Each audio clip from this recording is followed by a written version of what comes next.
আবার চলে এসেছি বিয়েবাড়ির অনুষ্ঠানে জমিয়ে খাওয়া দাওয়া করতে। আর এখানে কিন্তু স্টার্টার কাউন্টারে প্রচুর লোকের লাইন রয়েছে, আর প্রচুর লোক এখানে এসেছে। কল্পতরুতে আমি আজকে এসেছি। এটা কিন্তু হালিশহরের একটা ম্যারেজ হল, অনেকেই জানে না, কিন্তু খুবই সুন্দর ম্যারেজ হলটা আমার লাগলো দেখে। আর আজকে কিন্তু বিয়ের অনুষ্ঠান এসেছে খাওয়া দাওয়া করতে। ফার্স্টে কিন্তু আমি স্টার্টারের আইটেমগুলো নিয়ে নিয়েছি। পনির নিয়ে নিয়েছি, ভেজ বল নিয়েছি, ফিশ বল নিয়েছি, চিকেন বল নিয়েছি, শিক কাবাব নিয়েছি। কাবাবটা কিন্তু সত্যি সেরা ছিল। এখানে যে কটা স্টার্টারের কাউন্টার রয়েছে সবকটাই দারুণ রয়েছে। মকটেল কাউন্টারও রয়েছে, মকটেলটা আমি লাস্টে ট্রাই করে দেখবো। আর আমি আজ চলে এসেছি কিন্তু তারাশ্রী ক্যাটারারের পক্ষ থেকে এই বিয়েবাড়ির অনুষ্ঠানে জমিয়ে ভুরিভোজ করতে। আর এখানে কিন্তু একটা ব্যাচ অলরেডি চলছে, প্রচুর লোক খাওয়া দাওয়া করছে। আমরা বসার আগে কিন্তু এখন টেবিল অ্যারেঞ্জমেন্টের কাজ চলছে, মানে পরিষ্কার পরিচ্ছন্ন করা হচ্ছে। এই হচ্ছে মেনু কার্ড। এখানকার মেনু কার্ডটা দেখলে বোঝা যাচ্ছে অ্যারেঞ্জমেন্টটা দারুণ হয়েছে। আর এখানে কিন্তু আজকে কনসেপ্ট হচ্ছে বেঙ্গলি থালি। আমি যে থালি খেয়ে থাকি নানা কোনো রেস্টুরেন্টে, সেখানে এই থালির কম্বিনেশনটা এখানে রয়েছে। মাটির থালা দেওয়া হয়েছে, মাটির গ্লাস দেওয়া হয়েছে, মাটির জগ দেওয়া হয়েছে, সব কিন্তু মাটির। আর রয়েছে কিন্তু কলা পাতা, কলা পাতার মধ্যে কিন্তু খাওয়া দাওয়ার জায়গায় সার্ভ করা হবে। আর খাবারের শুরুতেই রয়েছে কিন্তু এখন সালাড চলে এসেছে, কিন্তু পেঁয়াজ রয়েছে, শশা রয়েছে, আর রয়েছে গাজর। আর এখানে চলে এসেছে কিন্তু কাবুল রোল। এটা কিন্তু আমি কোনো বিয়েবাড়িতে এর আগে খাইনি, এখানে এসে ফার্স্ট ট্রাই করছি। আর এখানে কিন্তু একটা চাটনি দিয়ে দেওয়া হয়েছে, চাটনিটা দিয়ে একবার ট্রাই করে দেখবো কেমন লাগলো।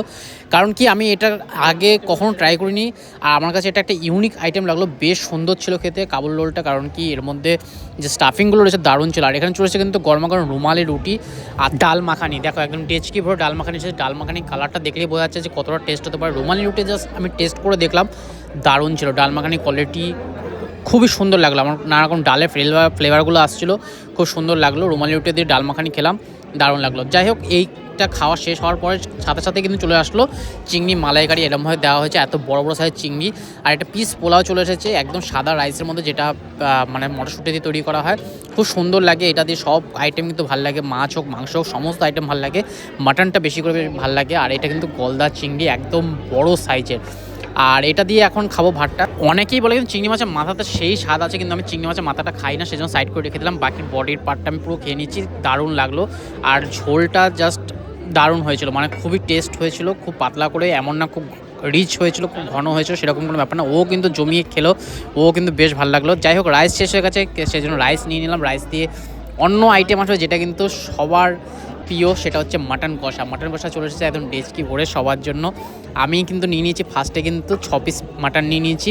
আর মাটনটার কোয়ালিটিও কিন্তু সেরকমই লেভেলের লাগছে। এটাও কিন্তু অতটা রিচ না, সেরকমভাবে তৈরি করা যাতে সবাই খেতে পারে, বাচ্চা থেকে বয়স সবাই যাতে খেতে পারে, সেরকমভাবেই বানানো হয়েছে। আর সত্যি কথা বলতে না, বিয়েবাড়ির মাটন কষার স্বাদই আলাদা। তুমি যতই বাড়িতে বানাও, বাড়িতে কিন্তু সেই স্বাদ পাবে না যেটা কিন্তু বিয়েবাড়ির মাটন কষাতে পাবে। সেরকমভাবে কিন্তু বিয়েবাড়িতে আমার মাটন কষা খেতে দারুণ লাগে। সে বাড়িতে যতই খাই না কেন, বিয়েবাড়ির মাটনের কোনো তুলনা হয় না। যত বিয়েবাড়িতে খেয়েছি সব বিয়েবাড়িতে কিন্তু মাটনের কোয়ালিটি দারুণ লাগে। কারণ কি তারাশ্রী ক্যাটারের অ্যারেঞ্জমেন্ট আর এদের কোয়ালিটি কোনো কম্প্রোমাইজ করে না, দারুণ কোয়ালিটি হয়। এর আগেও আমি বাঘাযতীনে খেয়ে এসেছিলাম এদের বিয়েবাড়ির একটা অনুষ্ঠানে, সেখানেও কিন্তু মাটনের কোয়ালিটিতে প্রচুর দারুণ ছিল। সবাই প্রচুর লোক লাইন করেছিল মাটন খাওয়ার জন্যই, দারুণ লাগলো। আজকে খাওয়া দাওয়ার আর অ্যারেঞ্জমেন্ট দারুণ ছিল। আর এটা হচ্ছে ফ্রুট চাটনি, একদম সুন্দরভাবে দেখো কত রকম কাজু কিশমিশ দিয়ে তৈরি করা হচ্ছে। আর পাঁপড়টা গোল গোল একদম গরমা গরম পাঁপড় চলে এসেছে। পাঁপড় দিয়ে চাটনি না খাবো। আমার কিন্তু তারাশ্রী ক্যাটারের এর আগের বিয়ের অনুষ্ঠানটাও খেতে খুব দারুণ লেগেছিলো, আর এটাও কিন্তু দারুণ লাগলো। তোমরা যদি বিয়ের অনুষ্ঠান হোক, জন্মদিন অনুষ্ঠান কোনো কন্ট্যাক্ট করতে চাও, তাহলে কিন্তু নাম্বার দেওয়া রয়েছে, তোমরা নাম্বারে কন্ট্যাক্ট করতে পারো, বুকিং করে নিতে পারো। আর এখানে কিন্তু হট গোলাপ জামুনও চলে এসেছে, যেটা কিন্তু এরা নিজেরাই বানায়, কোনো মিষ্টির দোকান থেকে কিনে আনা হয় না।